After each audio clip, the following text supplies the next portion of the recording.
Olá, gente, tudo bom? Bom, o vídeo de hoje, os vídeos dessa semana serão gravados com o celular, porque a minha webcam está sequestrada com filhas que estão tendo aula. Então, vamos de celular. Mas eu acho que vai ficar legal e o que importa é a mensagem que a gente vai passar.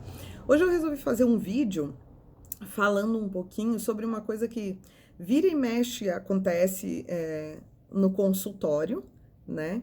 E, e que eu acho legal compartilhar com vocês também, porque muitos pais chegam para mim e dizem assim: Renata, tudo que você fala sobre disciplina faz muito sentido, tudo que você orienta e tal faz sentido, só que na hora da gente fazer, dá uma raiva, sobe uma gana e a gente não consegue, a gente grita, ou às vezes a gente bate, ou a gente acaba quando vê já tá botando de castigo, ou arrastando pro quarto botar de castigo e tal. Como é que você consegue ser tão zen? E aí, eu faço sempre uma brincadeira que eu disse assim, primeiro que eu não sou zen, porque são duas coisas incompatíveis, você ser zen e ter filhos. Não tem monge, né, criando filho pequeno. Então, porque os filhos pequenos vão lá naquelas coisinhas que a gente tem de mais escondidinhas, que a gente botou para baixo do tapete, que a gente não trabalhou, e cutucam ali, né? Então é muito difícil manter a paciência. E segundo, porque eu nem sempre fui tão tranquila e tão calma com as meninas. Acontece que quando elas eram pequenas, por eu ter sido também criada, né, de uma forma autoritária, que eu sempre digo é o que tinha na época, né? Então, a criação mais aceita na época e até hoje a mais praticada, eu acho, era e é a tradicional, né? A disciplina tradicional de castigar, de bater, de gritar, de submeter a criança e tal. Então, os meus impulsos de fazer isso eram muito grandes. Eu, por exemplo, nunca bati nas meninas, eu consegui nunca bater. Mas eu tinha uma vontade muito grande de bater. Tá? Então, às vezes eu me via sem saída e eu tinha uma vontade de dar uns tapas nelas, ou de pegar e... né? Então, eu nunca bati, mas eu gritei, até eu estudar sobre disciplina, psicologia, eu castiguei algumas vezes, né? Tipo, sentar no cantinho do pensamento e tal. Eu ficava muito brava. E aí, as pessoas, tá, e como que a gente chega ali? Aí a gente chega praticando, né, gente? Hoje o meu primeiro impulso não é gritar, hoje o meu primeiro impulso não é bater, hoje o meu primeiro impulso não é castigar, né? Mas elas estão, as gêmeas estão fazendo 10 anos, né? Estão com 10 e Helena com 12. Então, eu sempre brinco que a grande vantagem que eu tenho sobre vocês é que elas são mais velhas. Então, eu tive mais tempo de praticar.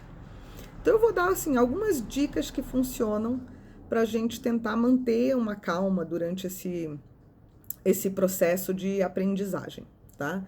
O primeiro deles é você falar para a criança que está com vontade de bater nela e sair de perto. Então, isso funciona super bem por dois motivos. Primeiro, porque você se afasta, então você diz assim: olha, filha, mamãe tá com vontade de bater em você, eu vou sair de perto.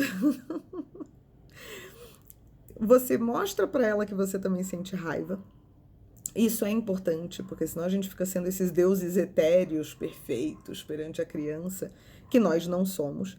E eles também sentem raivas e raiva, né? E isso não é um problema, né? Eles entendem que é um sentimento normal, que todo mundo sente raiva. E você já está ensinando para criança, além de você não estar batendo, você vai dizer para ela que mesmo sendo difícil às vezes resolver sem bater, você pode procurar uma outra alternativa, que é sair e se acalmar e voltar mais calmo para conversar. Então, isso é uma das coisas que funciona muito bem. Prática, né?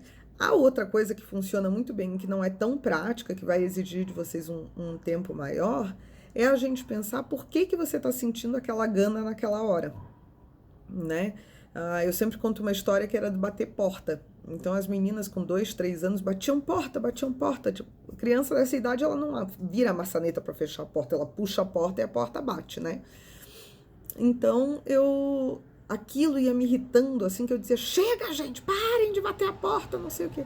Até o dia que eu parei para pensar e eu disse, por que será que essa bateção de porta tá me incomodando tanto? Se elas não estão fazendo nada, né? Elas estão só brincando, andando, indo de um quarto para o outro e tal. E aí eu cheguei à conclusão de que aquelas portas me incomodavam tanto porque na minha casa era considerada uma super falta de educação. Bater porta, tipo, era, se eu batesse porta, meu pai e minha mãe vinham atrás de mim na mesma hora, dar uma lavada, né?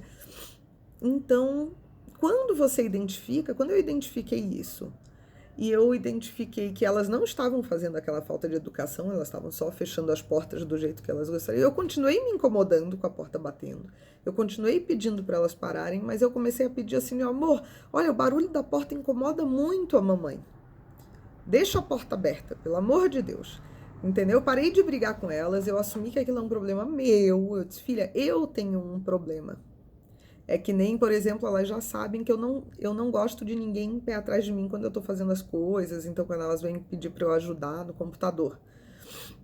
Mãe, faz não sei o que no computador para mim. Aí eu sento e elas ficam aqui atrás. Isso é uma coisa que me dá uma angústia. Eu não gosto de ninguém. Eu digo, senta do meu lado. E elas já sabem, mas no começo eu ficava, para filha, sai de cima. Até que eu pensei, eu disse, gente, ela não tá fazendo nada demais. Isso é alguma angústia minha, que até hoje eu não identifiquei o porquê. Se tiver algum psicólogo olhando, tiver sugestões sobre o que é, mas eu ainda não identifiquei por quê, mas eu identifiquei que eu tenho e que é uma questão minha. Então elas já sabem e elas vêm sentar do meu lado. Então, quando a gente vai identificando quais são as coisas que tiram a gente do prumo e por quê, começa a ficar mais fácil de lidar. E a terceira coisa que eu falo para as pessoas, que ajuda a gente a manter a calma, é a gente não esperar estourar. Uma discussão com uma criança normalmente tem umas 3 rodadas de negociação, né? Filho, faz isso? Eu não quero. Eu sei que você não quer, mas não sei o quê. Ah, mas e se não sei o que lá? Daqui para frente vai ser só discussão. Não pode, mas eu quero. Não pode, mas eu quero. Não pode, mas eu quero. E lá no final, o desfecho disso vai ser você gritando com a criança e traçando um limite violento, ou você abrindo mão daquilo e deixando a criança fazer, tipo, perdendo a discussão, né? Que é péssimo botar isso como uma disputa, mas você acaba cedendo. Então, por que esperar perder a paciência? Então, o que eu falo para os pais é assim, a hora que você passou por essas 3 primeiras rodadas de negociação, dali você já encerra. Você diz assim, filho, eu sei que você não concorda, tá? Mas vai ser assim por causa disso. E tudo bem você ficar bravo, eu sei que você vai ficar zangado, eu sei que você não gostou, mas tudo bem. Aí você consegue traçar esse limite ainda calmo, que você vai traçar lá em cima gritando também. Quando você grita, você está traçando o limite, só que você está traçando o limite de uma forma violenta. Então, se direto você está gritando, perdendo a paciência, começa a fazer isso antes, traça o limite firme antes de você perder a paciência. Porque aí você vai conseguir fazer isso de uma forma mais respeitosa, mais tranquila. E a criança também vai perdendo esse hábito de discutir muito. Então fica melhor para todo mundo, né? Nem ela discute tanto, então não te deixa tão nervoso. E nem ela fica nessa ansiedade de será que eu vou conseguir? Será que eu vou conseguir? Será que eu vou conseguir? Tá, gente? Então, perdoem-se. Peçam desculpas para os filhos quando gritarem. Até hoje, hoje em dia é muito raro eu dar um grito assim, mas quando acontece, logo em seguida eu me esfrio a cabeça e digo, olha, gente, desculpa, a mamãe tá cansada, tá preocupada com outras coisas, eu estourei, não devia ter gritado com vocês, tá? Vou tentar não fazer mais. Então, peçam desculpas para os filhos, porque vocês perderam a paciência. E tentem aplicar essas 3 diquinhas e prática, prática, prática, prática, prática, prática. Eu prometo para vocês que se você for praticando, em algum momento isso vai passar a ser o seu primeiro instinto, isso vai passar a ser o mais natural para você. E melhor do que isso, os seus filhos já vão crescer com um primeiro instinto não violento.